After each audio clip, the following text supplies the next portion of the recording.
Welcome to Throw Off the Lines, the podcast where we navigate life's changes, explore new horizons, and embrace the journey. I'm your host, Stephanie York, an executive coach with a passion for charting new courses on the water and in life. Ready for some total change? Let's dive in. Hi there, and welcome to Manifestation Part 1. I'm really excited about this. I wanted to talk about manifestation for a while. It was going to be the podcast. I already recorded it.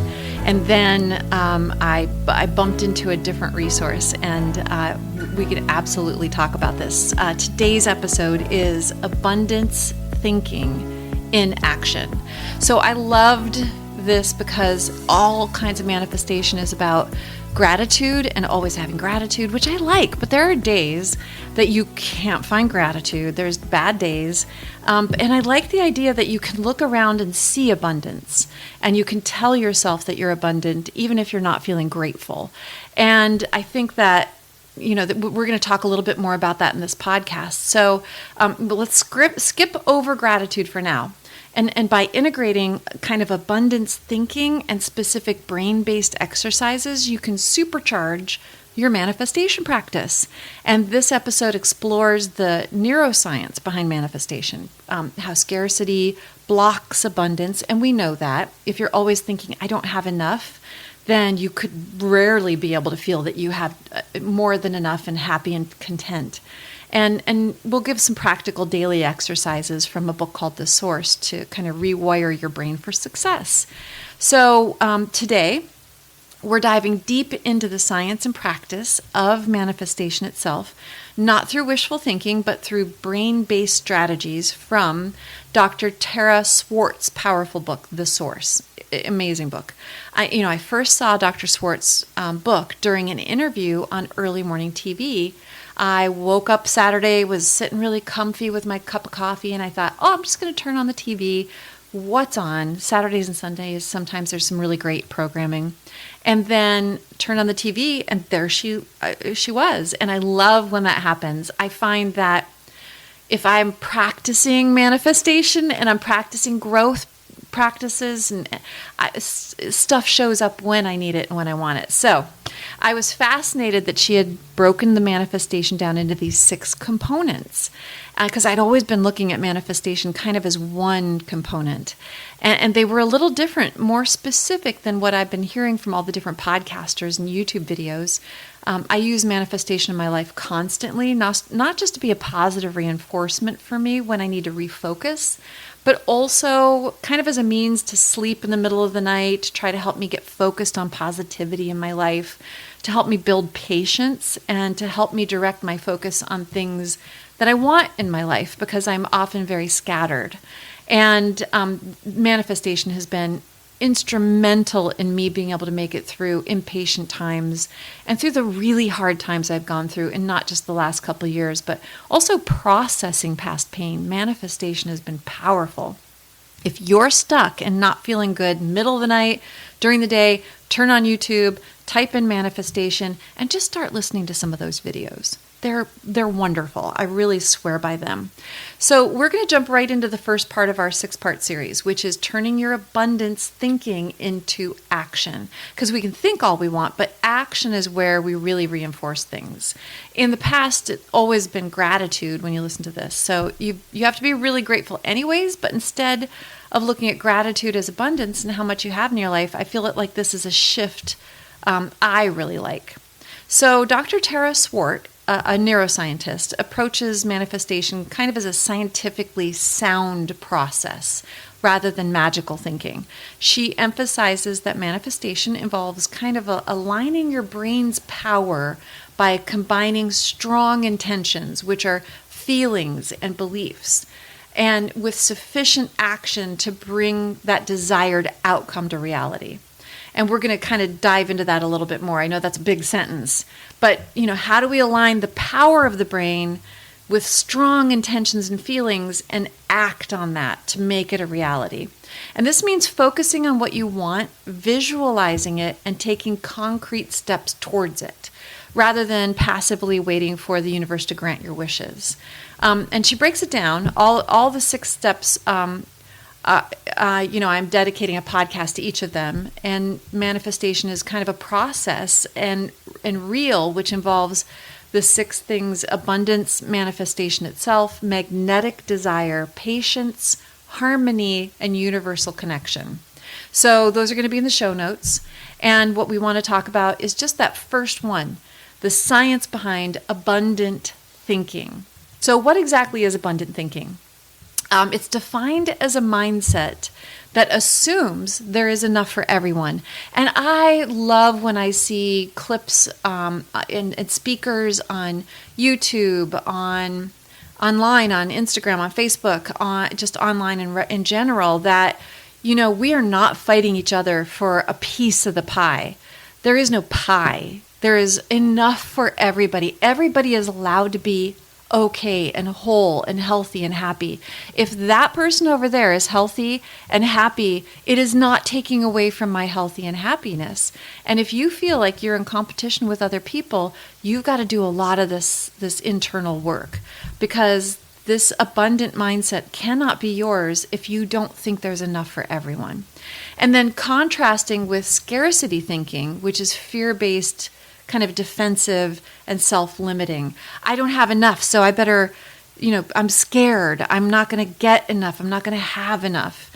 And abundant thinking is a path out of that, so that you are hopefully always happy with what you have, because the fact is you have what you have right now. And that we can be happy in that moment as we take the journey towards manifesting more for ourselves. So abundant thinking, if you don't work on abundant thinking and you manifest $1 million for yourself, but you're always feeling scarcity and you're fear-based and you're defensive, how are you going to manage having that $1 million? And a lot of people say, well, give me a chance and I'll find out. Well, without abundant thinking, even $1 million isn't going to make you happy. I know a lot of people who have a lot of money and they are not happy. And so let's just think about practicing abundant thinking exercises will get you there. Dr. Swart talks about the neuroscience perspective of abundant thinking is that the brain's reticular activating system, RAS, filters what we focus on. So if you believe you lack, your brain highlights lack. So this is an actual system inside your brain that will focus on whatever you believe. So if you're, there's always that thing, if you are pregnant, you see all the other pregnant people.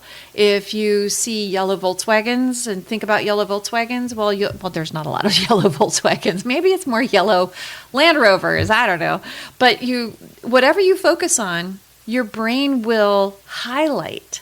So if you're not able to focus on abundance and you're only focused on what you don't have or you're lacking and you're approaching bringing better things into your life, you need to rewire that RAS system. So abundance and practicing abundance thinking and doing these exercises will help your RAS notice and act on opportunity, because it will say, oh, we have plenty, so we want this over here.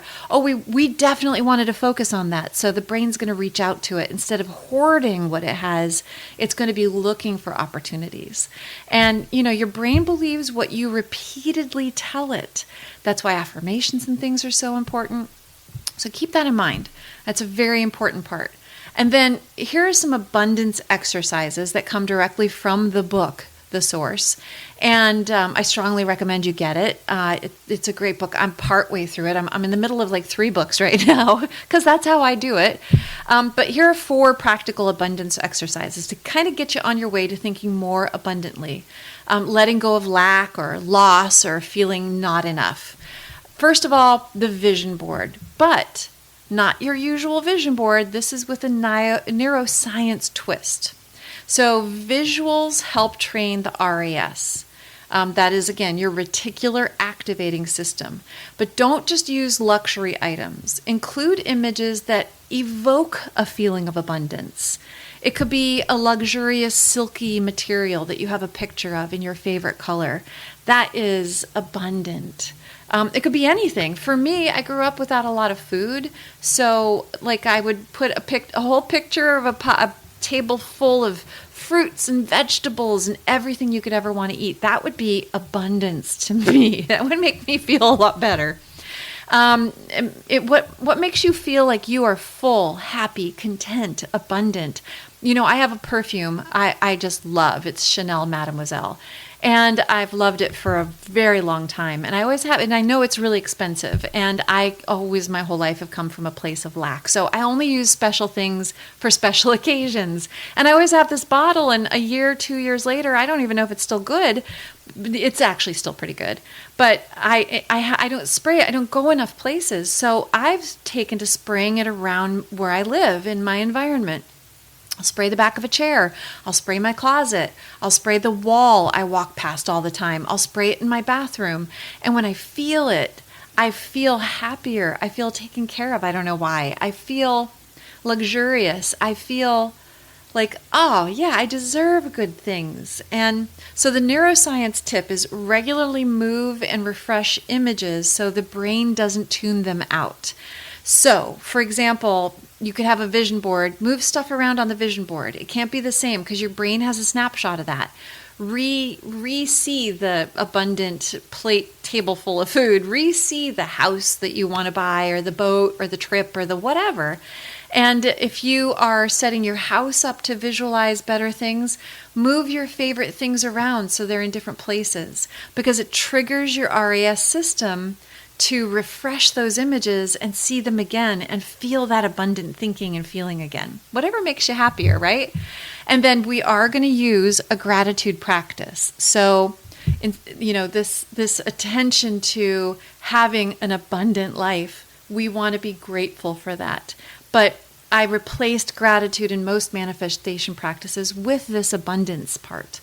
And so choose 3 things you're grateful for, but phrase them in terms of how they connect to your future self. For example, I'm grateful for the time I spent in nature today because it helps me become the grounded, balanced leader I'm manifesting, which is wonderful. I'm grateful for the money I spent at the grocery store today, where I was able to buy fish oil that I wanted and vegetables I'm going to turn into food, because that time I spent there is going to feed me and make me healthier, make me a happier person. So that's a really important exercise. The next one I love. It's one of my favorites. It's the future self letter. And I forgot about this. I haven't used it in quite a while, but write a letter from your future self who already has what you're manifesting and what you want in your life. And write it out in detail. Include sensory details. Where is your future self sitting when they write this? How do they feel about it when they write this? Who are the people in their life? What is going on in their life while they're writing this to you? Are they on a patio in the sunshine? Are they south of France? Are they on the beach? Are they in the woods on their patio overlooking the forest? Is it a warm day? Are they inside next to a cozy fire while it's snowing outside? Who is that future self? And what do they have in their life? Are they happy for things? Are they joyful?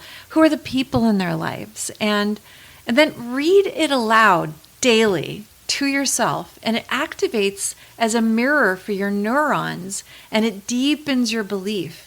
And it just hits that RAS system again and helps you visualize your abundance in your life, because that's who you're going to become. I love the future self letter. And then lastly, neural reconditioning through affirmations. I love affirmations. I give bookmarks out for affirmations. Use present tense affirmations with emotional language. I am already living in the flow of abundance. It feels joyful, expansive, and natural. It doesn't have to be all I am statements, but they are the best to use for affirmations. Just keep adding all 4 of these exercises together, and remember to pair affirmations even with movement. So walking while saying them gets you to engage that mind and body link. So I am already healthy and walking through the world, and the sun is shining down on me. I am radiating joy while I walk forward. I hear the birds and they are singing my song. And today is beautiful because I deserve it. I just think that's wonderful stuff. So I know it sounds foo-foo, but give it a shot. It's going to help you. So here's how to incorporate abundance into your daily life. There's micro shifts in daily habits that can really impact your ability to feel abundant. So switch from, I can't afford this, to how can I make this possible? If it's something that you want and need in your life for you to grow. And I've had to do that. I've tried really hard to do some marketing in my business and marketing for my all the things that I'm trying to do. And I was not that good at it. And I couldn't really afford, it's a catch-22. I can't afford to go get marketing, but I need marketing to get clients and blah, blah, blah, blah. So instead, I thought, how can I make this possible? And I've worked through how to make it possible because I saw it could be possible. I told myself it was possible. I didn't just sit there and say, I can't afford this. Now, I did say I can't afford this for a little while, and it made me feel horrible. But then when I said, how can I make this possible? And I'm making it possible and I'm pushing through, it's happening. Anything I say is possible in my mind, I have to be careful. It happens. So replace jealousy with curiosity. This is a huge one. I have a lot of women in my life I thought were friends who I went and did stuff with, and I don't think it was jealousy, but I think that they didn't give me a fair shake in some things. And what I found out is, I was also approaching some things with jealousy or competition. We women, and I just did Women in Loneliness podcast, we women feel a lot of competition with people, and we see somebody successful, and we're taught to be jealous of that because if she's winning, I can't win, and it goes back to that piece of pie. There is enough pie for everybody. It's not even a pie. It's a giant cake, and that cake is bigger than the world. So do not think that there is a piece of pie. So what does that other person's success show me about what's available, instead of being jealous of that person or saying, why do they get all of that? Why do they have everything? Well, they probably worked really hard for it. And their success shows me it's possible. So I had an author and a podcaster who bugged me. I tried to listen to them for a while, read them, hear them, and something about this person just ate at me, and I couldn't handle their voice. I didn't like how they talked over people. I didn't like how dismissive they were and how aggressive they try to sell things. And I wasn't uncomfortable with them. And I realized I felt that person was inauthentic. Right from the start, I was bitter a little bit about why are they having success when I think they're inauthentic and they're very aggressive. And I'm going to admit it, but now I see what they are doing. I see who they are reaching. I see their messages, and I'm looking at them through a different lens. I don't want their success, but I see what they're doing, and I know what's available. And now I'm going to say, how can I make that possible? How can I reach people and help people that are struggling, that are sad and scared and lonely like I was before this podcast? And you know what? I am shooting to help as many people as possible. It is possible. How can I make that happen? How can I make that possible? So do micro shifts in your daily habits. And then next, you need to make a social and energetic alignment. So this goes back to that neuroscience. Surround yourself with others who live in possibility. Remember the saying, we are the average of the 5 people we hang out with. It's a well-known motivational quote. I think it's given to Jim Rohn. I think he's the one who said it, suggesting that our behaviors and our attitudes and even our overall success are significantly influenced by the people we spend the most time with. And I'll take this back to, when I was unhappiest, I was around a lot of people that were stuck in their lives. They weren't growth-minded. They weren't doing anything to be physically healthier, mentally healthier.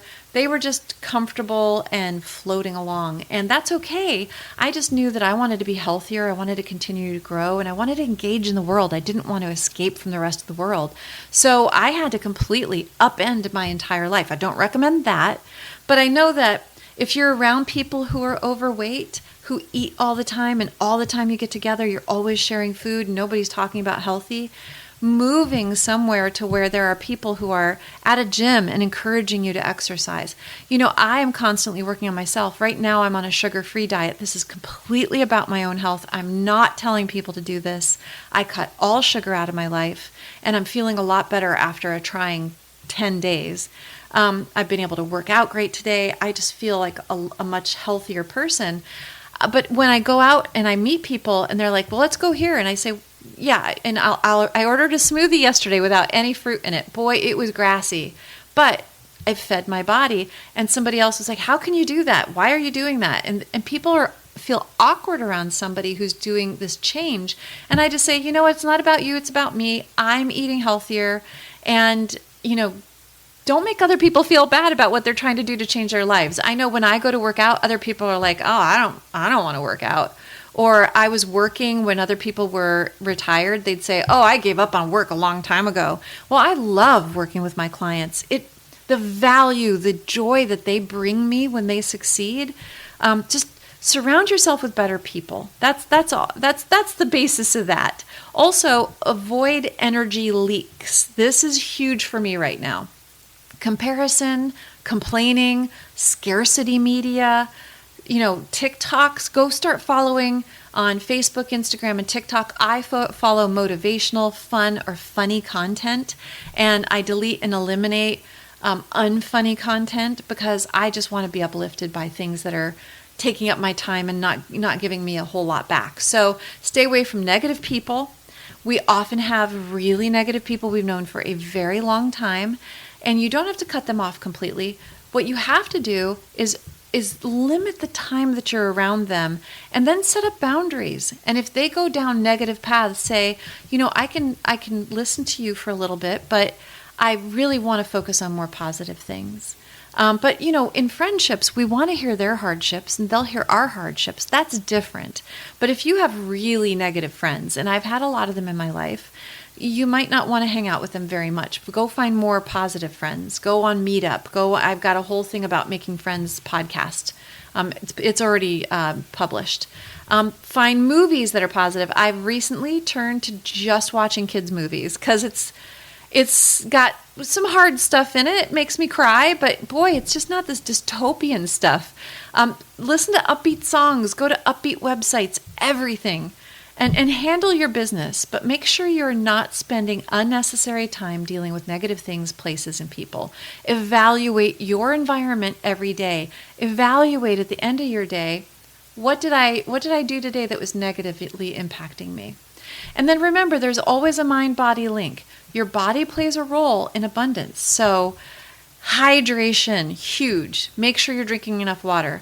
Get a sleep practice in place. Get sleep hygiene. I'm now going to bed an hour earlier than I was before. I am now sleeping through the night because I dropped out all this sugar. And sure, I get up in the middle of the night and I move around a little bit. I get up, I stretch, I maybe walk out, and then I walk back in and lay back down in bed and I go back to sleep.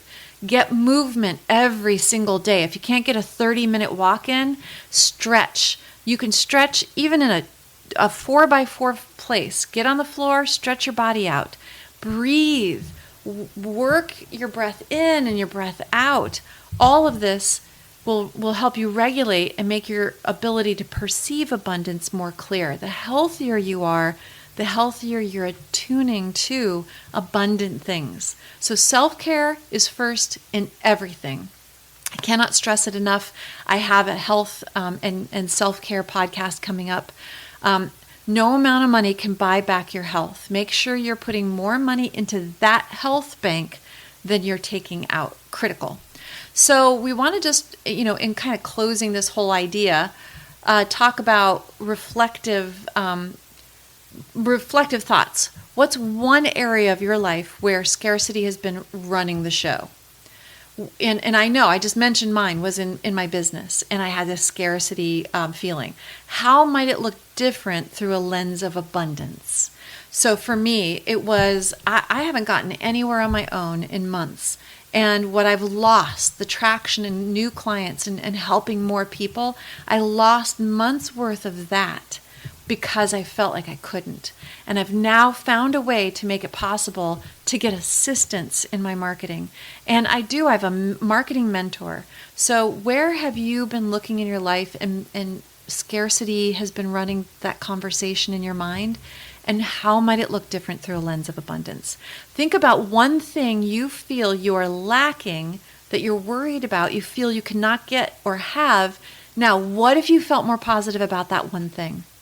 Think about having it, feeling that I can plan to get that, achieve that. It's a powerful shift. Knowing that you can work to get it, that there's a promise that that's available to you, that in itself is powerful, and it will shut down that feeling of lack. So start to make that mental shift, and then practice some next steps. Do a challenge. For the next 7 days, do one abundance exercise per day. Small but consistent. Write yourself that letter. Read it to yourself every day. That works. Just plan 7 days to try this and see what happens. Like all the abundance exercises in the podcast, the letter from yourself, gratitude journal, huge. I've talked about that a lot on my podcast. I have one. Positive affirmations. What are positive things that you can say every day about yourself? Things you like about yourself. I am smart. I'm important. I look good. I am healthy. I am fit. I have good friends. I have a great life. I love myself. This is a big one. I love myself. I ask people that sometimes as I get to know them. Do you love yourself? And people can't say it out loud. And if you can't say, I love myself out loud, then you need to work on yourself more, because you are worth your own love. You're really worth your own love. So, and then some other things. Positive affirmations. Redo that vision board every day. Move stuff around on it. Maybe get a whiteboard and get magnets and glue them to the back of pictures that you want in your life and start moving those around. Canva has a vision board. I created mine on Canva, and it's on my computer screen. You can make one on a Word doc or just a physical one using magazines, whatever it takes. So I just want you to keep in mind some things. Abundance is not something we acquire. It's something we tune into. And I think that's what the doctor was talking about when she wrote her book, The Source. It is about redoing that system in our brain so that our body is receptive to abundance, because it may have only been receptive to a lack of, or a scarcity, or sorrow, or pain. And living in the past and living in scarcity is such a useless exercise, because right now in this moment everything can change on a dime. We always say we don't know what we have tomorrow, and people who have lost loved ones in accidents and things, boy, everything changes in a moment. So you only have this moment. There's no reason that you have to continue to think about past things. You have to work through them and work on a better life for yourself. So I want to encourage you to share the episode with anyone you know that needs a shift in their mindset. Abundance is everywhere around us. We can create our own. And making these simple shifts. This is what the neuroscientist says. She said these are going to help your brain shift. And then look at your environment. Who are the people in your environment? Where are you? What are you focused on? Get new, better things. And don't listen to people. People are always telling me not to do things. And you know what? I'm still doing them. I'm still out there. People are like, wow, how did you go do that thing? And I said, I just showed up for it. I asked for it in my life, and it showed up, and I thought it was possible. And it's crazy. When I think something's possible, it happens. So be careful. But I will be doing 5 more episodes to finish out these manifestation practices to help kind of clear your path and get out the old stuff and start rebuilding manifestation in your life, a feeling of abundance. And if that word manifestation bothers you, let's make up a different word for it. I don't care, purple nurple, I don't care what it is. And then just, live your best life. Just take now and move forward. Until then, throw off the lines that are tying you down. You don't need them anymore. You've got this. Love yourself and take care. Thank you for joining me on Throw Off the Lines. If you enjoyed this episode, don't forget to subscribe for future episodes and extras, and leave a review, share it with someone who needs a total inspiration. You can also find us on Facebook or Instagram and our Throw Off the Lines website. If you want to be a guest or have questions for the host, sign up on the website and we'll get back to you. Until next time, throw off those lines and live your best life.